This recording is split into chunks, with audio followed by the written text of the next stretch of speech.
Vamos ahora con algunos datos que tienen que ver con esta elección abierta 2013. En principio, ¿cuántos son los votantes que participan? Exactamente. Bueno, allí están los datos. ¿Cuántos argentinos en condiciones de votar en esta elección? Más de 30 millones. Exactamente, el número exacto es 30.530.323.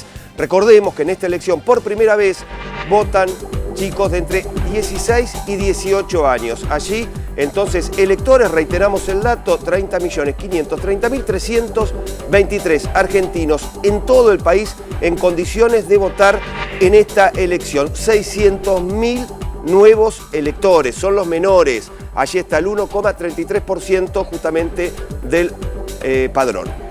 Bueno, allí está el desglose justamente de qué cantidad de jóvenes constituyen cada una de las provincias. Lo cierto es que en el territorio nacional son alrededor del 2% del padrón. Recordemos que estamos hablando de jóvenes de entre 16 y 17 años cuyo voto es optativo, no es obligatorio. Bueno, y allí, ¿qué se renueva? ¿Qué se elige? Bueno, a ver, a modo de información y de análisis, ya estamos con Luis Brustein, que en minutos nos va a estar justamente ayudando a entender qué se está eligiendo y qué podría suceder con el Congreso.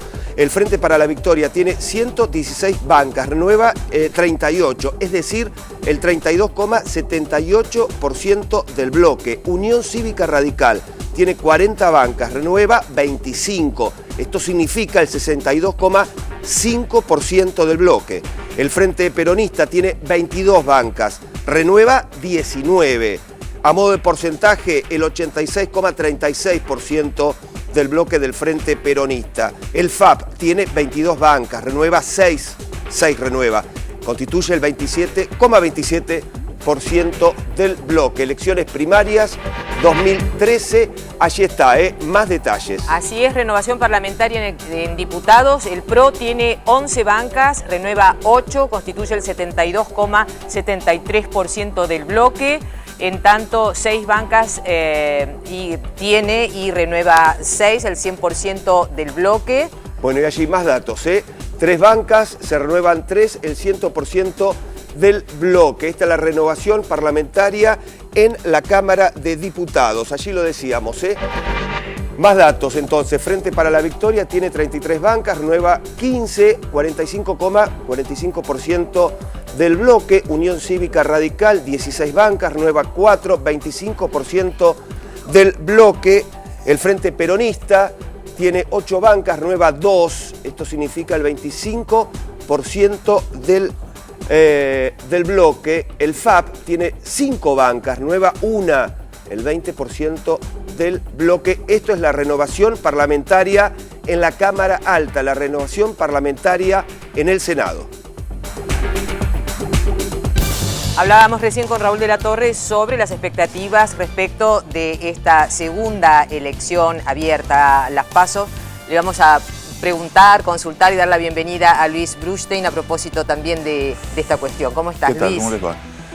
Es interesante plantear la experiencia esta de las PASO porque realmente hay pocos antecedentes. Hay unos que puede utilizarse, que es el de la elección del 2011. Y en este sentido lo que se puede afirmar es que las primarias son un trazo grueso de lo que puede suceder en la elección ya definitiva del 27 de octubre. La primaria es un mapa, pero muy tosco, de la realidad política del país. No es el mapa exacto de lo que sucede políticamente en el país.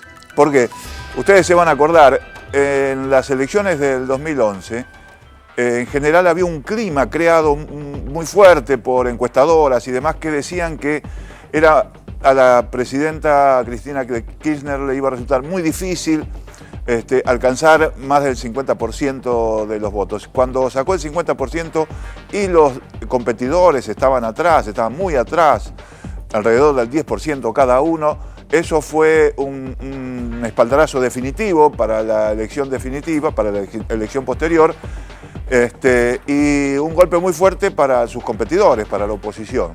En ese momento, no sé si ustedes se van a acordar, en las primarias figuraron en primer lugar los candidatos Eduardo Duhalde y Ricardo Alfonsín.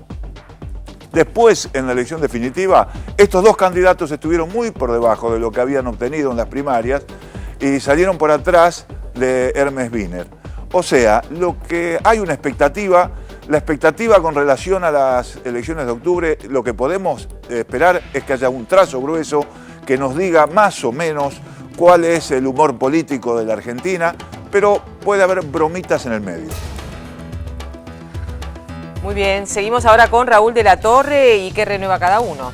Veíamos recién en las placas la porción de los bloques que cada uno pone en juego y una de las observaciones que se veía es que aparentemente el Frente para la Victoria es el que menos arriesga, sobre 116 bancas arriesga 38 y el resto, sin embargo, arriesga más del 50%, entre el 80% y en algún caso el 100%. Por ejemplo, el PRO, la UCR. ¿Qué es lo que sucede? Esta renovación en diputados está vinculada a la elección de hace 4 años, sí, que son los mandatos que entonces se eligieron y que vencen ahora. Y recordemos que hace 4 años a la oposición, aquella oposición del Grupo A, le fue relativamente muy bien en esa elección y al Frente para la Victoria no le fue tan bien. Esto, recordemos, año 2009, tuvo que ver con el conflicto anterior que se había dado con las entidades rurales, que dejó todo un clima muy contrario al gobierno, diría un clima bastante espeso para el gobierno del kirchnerismo. Y por eso es que los resultados electorales no fueron tan buenos en la legislativa de ese año. Claro, consecuencia de eso, es menos lo que arriesga hoy el Frente para la Victoria. Esto puede ser una de las claves de la lectura que se haga esta noche cuando se conozcan los resultados, porque seguramente los resultados que tenga el Frente para la Victoria en cuanto a la cantidad de bancas va a ser mucho mejor de lo que algunos piensan que es el resultado en números, es decir, cómo es la proporción o la cantidad o el porcentaje de votos que saque. Seguramente, como arriesga menos el Frente para la Victoria, salga mejor parado como bancas, como bancada, sobre todo en diputados, de lo que resulte para los otros bloques que arriesgan demasiado, que inclusive algunos no tienen ni siquiera posibilidad de tener todas las bancas que tenían hasta el día de hoy o hasta el mes de diciembre. Siempre teniendo en cuenta lo que decía recién Luis, estamos hablando de las primarias abiertas y no de la elección definitiva, que es en octubre, pero podemos tener una proyección y seguramente la lectura se va a hacer sobre las proyecciones. De diputados, y en el caso de senadores. En el caso de senadores es un poco más estrecha la lectura que se hace, porque como decía recién Fernando Alonso, son solamente 8 distritos los que renuevan senadores de los 24. Recordemos, los senadores tienen mandato por 6 años, renuevan por tercio, y como Senado se elige mayoría y minoría en una sola elección, es decir, los 3 senadores por provincia, se hace la elección de toda la provincia cada 6 años. Por eso es que tenemos hoy elección únicamente en 8 de los 24 distritos, como ocurre cada 2 años. Serán otros 8 dentro de 2 años y dentro de los 4 los restantes 8. Por eso no va a haber tantos cambios, porque son menos los senadores que están en juego, y aparte es el tema Cecilia de salir primero y segundo. El que arriesga 2, si sale segundo o si pierde, recupera 1 y pierde 1 solo. Entonces no hay tantas diferencias numéricas. En el caso de diputados sí, es interesante ver cómo pueden variar hoy, o mejor dicho, no hoy porque, repito, es en octubre la elección, pero cómo podría variar con estas elecciones la composición de la Cámara en función de lo que ocurre. Y un interrogante más, que anticipamos, después lo vamos a ir comentando seguramente con Luis. ¿Cómo se lee, cómo se entiende el bloque que se arme con el Frente Renovador? ¿Es un bloque homogéneo? ¿Es un bloque que después va a liderar cierta oposición? ¿O es un bloque que después van a tener ese carácter independiente que se han dado hasta ahora para cada uno elegir dónde termina parándose? Algunos, repito, son hasta ahora muchos interrogantes, de los cuales algunos, no todos, vamos a tener respuesta esta noche. De todas maneras, me parece que mañana a la mañana va a haber 2 cosas. Uno son los datos concretos y otro son las interpretaciones de esos datos. A propósito de las interpretaciones, sí, me parece que todos se van a dar por ganadores. Sí, yo creo que eso podríamos arriesgar, que ese va a ser un resultado casi seguro que vamos a tener. Interesante lo que recién planteaba Raúl, lo vamos a seguir analizando y lo vamos a sumar en el análisis a Luis Brustein de lo que sucedía justamente hace 4 años en las legislativas, Luis, del año 2009. Allí Raúl planteaba la cuestión del campo, que para muchos encuestadores o analistas fue determinante a la hora de decidir el voto de la legislativa de ese año, del 2009. 4 años después, 2013, la situación es otra.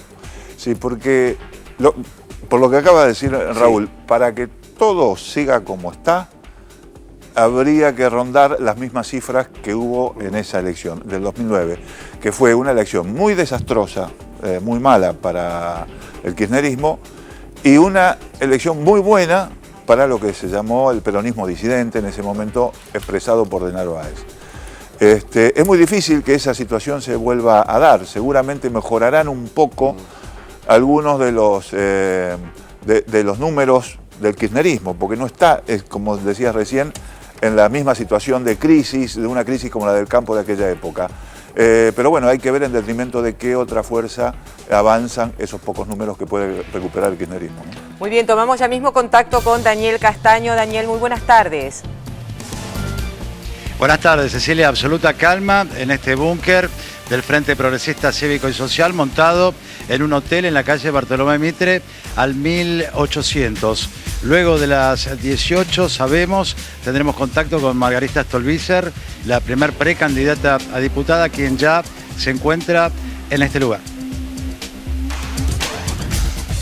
En minutos allí a este centro de campaña Frente Progresista Cívico y Social, a 2 minutos de la finalización de los comicios en toda la República Argentina, a 1 minuto exactamente, último minuto para poder votar. Más de 30 millones de argentinos han tenido la posibilidad justamente de concurrir a las urnas. Un dato a tener en cuenta: 600.000 jóvenes, chicos de entre 16 y 18 años, para ellos era optativo, tienen la posibilidad justamente de sufragar una ley que se votó en el Congreso de la Nación. Lógicamente, con el correr, Cecilia, de las horas, veremos qué porcentaje de estos 600.000 jóvenes con posibilidades de votar justamente concurrieron a las urnas, concurrieron a los diferentes colegios para poder emitir su voto. También una novedad que tiene que ver con esta elección es que aproximadamente 3.000 entre hombres y mujeres han podido votar de acuerdo a su identidad autopercibida, lo cual significa también un adelanto, un avance social que tiene que ver con la inclusión, con la posibilidad